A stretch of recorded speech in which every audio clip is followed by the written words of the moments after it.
Assalamualaikum warahmatullahi wabarakatuh.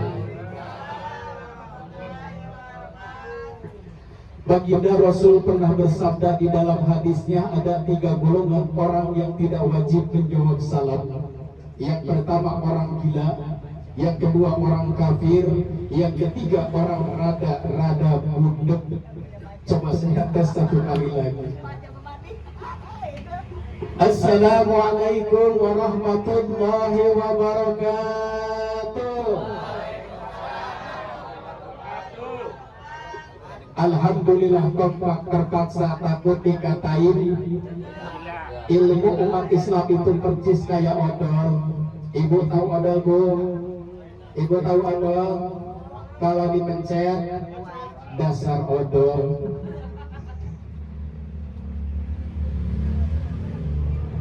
Alhamdulillahilladzi asra bi 'abdihi lailan minal masjidil haram ilal masjidil aqsa.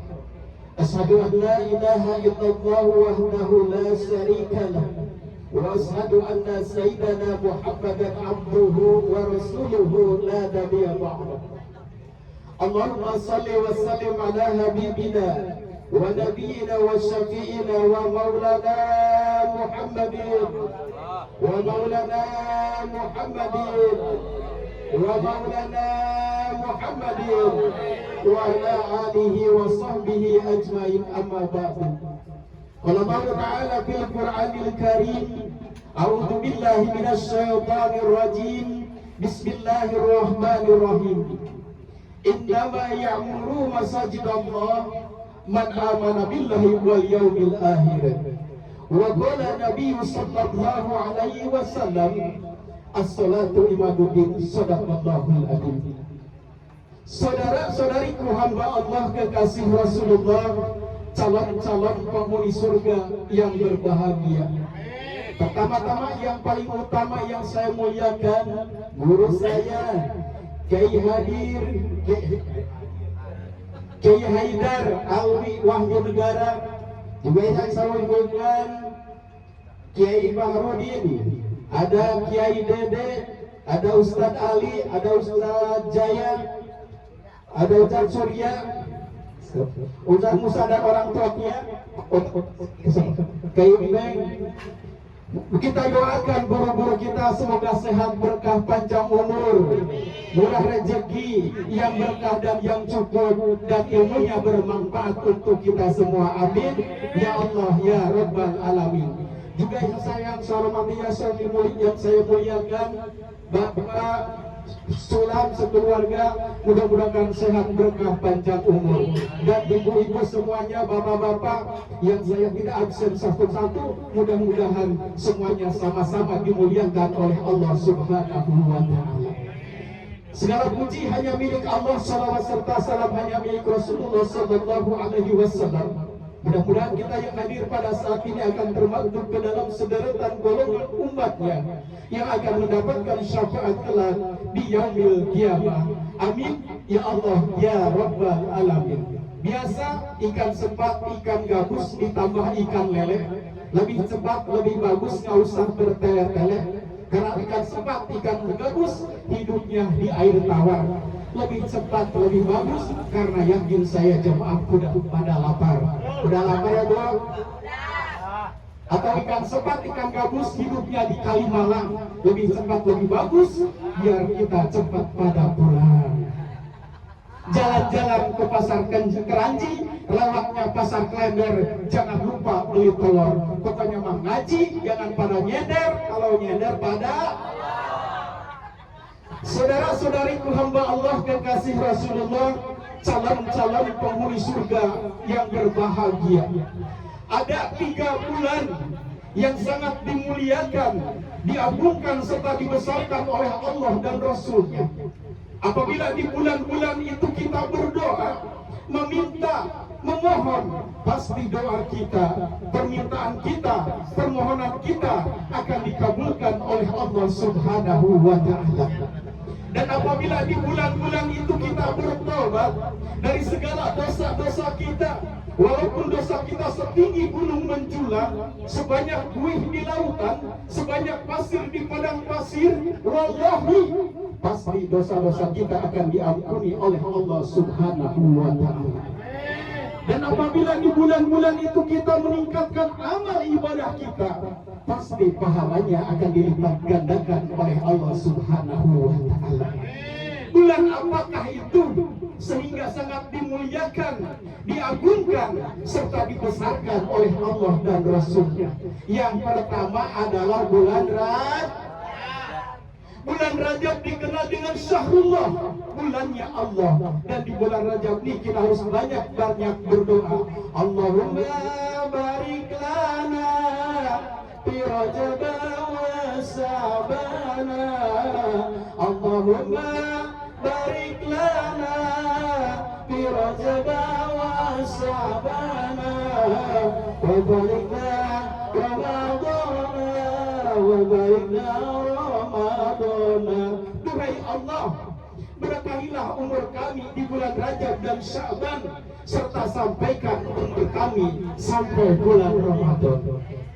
Dan di bulan Rajab itu pula ada suatu peristiwa, yaitu peristiwa Isra wal Mi'rajnya baginda Nabi besar kita Muhammad sallallahu alaihi wasallam, yang telah Allah abadikan di dalam surat Al-Isra ayat 1. Subhanalladzi asra bi'abdihi lailan minal masjidil haram ilal masjidil aqsa. Maha suci Allah yang telah memperjalankan hambanya, yaitu baginda Nabi besar kita Muhammad sallallahu alaihi wasallam, pada suatu malam dari Masjidil Haram ke Masjidil Aqsa, menembus 3 dimensi alam, lasut, lahut, malakut, sampai Sidratul Muntaha. Apa sih tujuan Allah memperjalankan hambanya, yaitu baginda Nabi besar kita Muhammad sallallahu alaihi wasallam? Linuriyahu min ayatina innahu huwas samiul basir. Sebab Allah telah memperlihatkan tanda-tanda kekuasaannya, tanda-tanda keagungannya, tanda-tanda kebesarannya, dan sesungguhnya Allah Maha mendengar lagi Maha melihat. Apa sih hikmah yang dapat kita ambil, kita raih, kita petik dari peristiwa Isra wal Mi'rajnya baginda Nabi besar kita Muhammad sallallahu alaihi wasallam? Yang pertama, minal masjidil haram ilal masjidil aqsa, yang artinya dari masjid ke masjid, dari musola ke musola, dari majelis taklim ke majelis taklim, bukan dari mal ke mal, bukan dari Ramayana ke Ramayana, bukan dari kafe ke kafe, bukan dari diskotik ke diskotik, tapi dari masjid ke masjid. Tujuannya apa? Suruh memakmurkan masjid, musola, rumah-rumah Allah. Allah Subhanahu wa ta'ala telah berfirman di dalam Al-Quran, innama ya'muru masajidallah man amana billahi wal yawmil akhir. Sesungguhnya hanyalah orang yang beriman kepada Allah, beriman kepada hari akhir, yang mau memakmurkan masjid, musola, rumah-rumah Allah, tentunya dengan muhafizatus shalah, menjaga, merawat, memelihara sholat 5 waktu tepat pada waktunya, dikerjakan secara berjamaah, itu pahalanya lebih besar 27 derajat di sisi Allah daripada sholat sendirian di rumah. Ironisnya manusia zaman sekarang karena faktor hubung dunia, terlalu cintanya kepada dunia, terkadang kala banting tulang kaki dibuat kepala, kepala dibuat kaki, pergi pagi pulang malam dibela mati-matian, bahkan sampai mati beneran, sehingga menghalalkan berbagai macam cara. Yang haram menjadi halal, yang halal menjadi remeng-remeng, sikut kanan, sikut kiri, jilat atas, jilat bawah, menjegal kawan seiring, menggunting dalam lipatan, serigala berbulu domba, pagar makan tanaman. Sudah dapat satu, ingin dapat dua.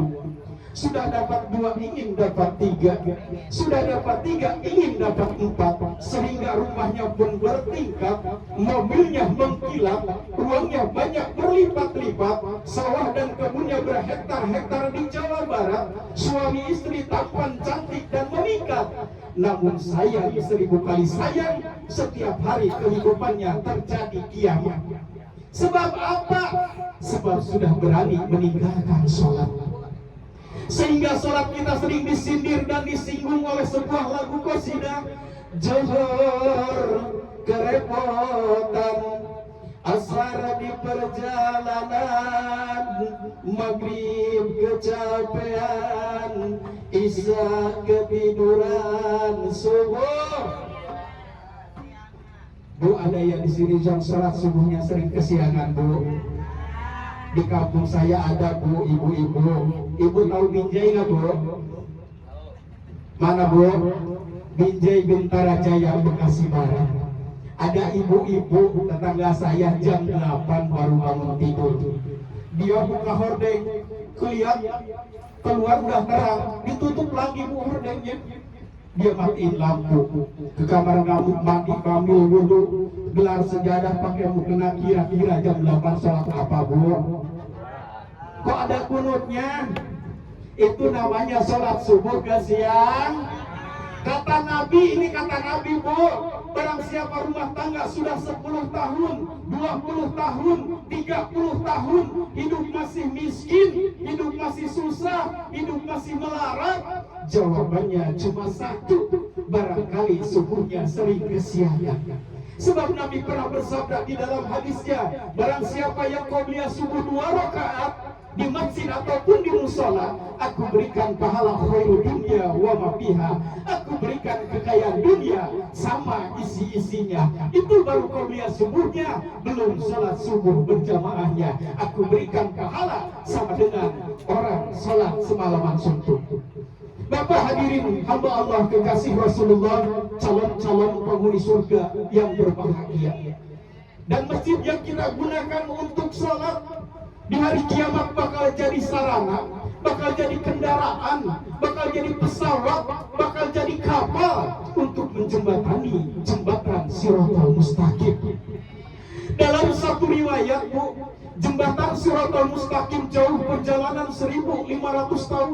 500 tahun mendatar, 500 tahun mendaki, 500 tahun menurun. Di bawahnya ada neraka, di seberangnya ada surga. Beruntung dan berbahagia orang semasa hidupnya yang mau memakmurkan masjid, musola, rumah-rumah Allah.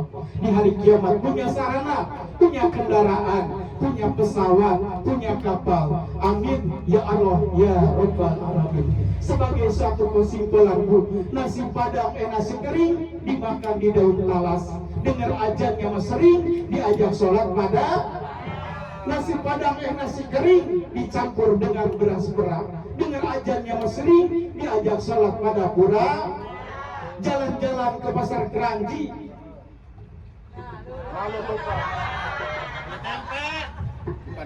Bukan itu dulu, Bu, bukan dulu salah. Jalan-jalan ke pasar Keranji, beli samping satu babi. Barang siapa yang tidak sholat, tidak mengaji, saya sumpahin matinya jadi babi. Bapak hadirin hamba Allah kekasih Rasulullah, calon-calon penghuni surga yang berbahagia. Lalu apa yang kedua? Yang kedua adalah bulan Syaban atau yang dikenal dengan Sarunami, dan yang ketiga adalah bulan Ramadan yang dikenal dengan Syahrul Ummah.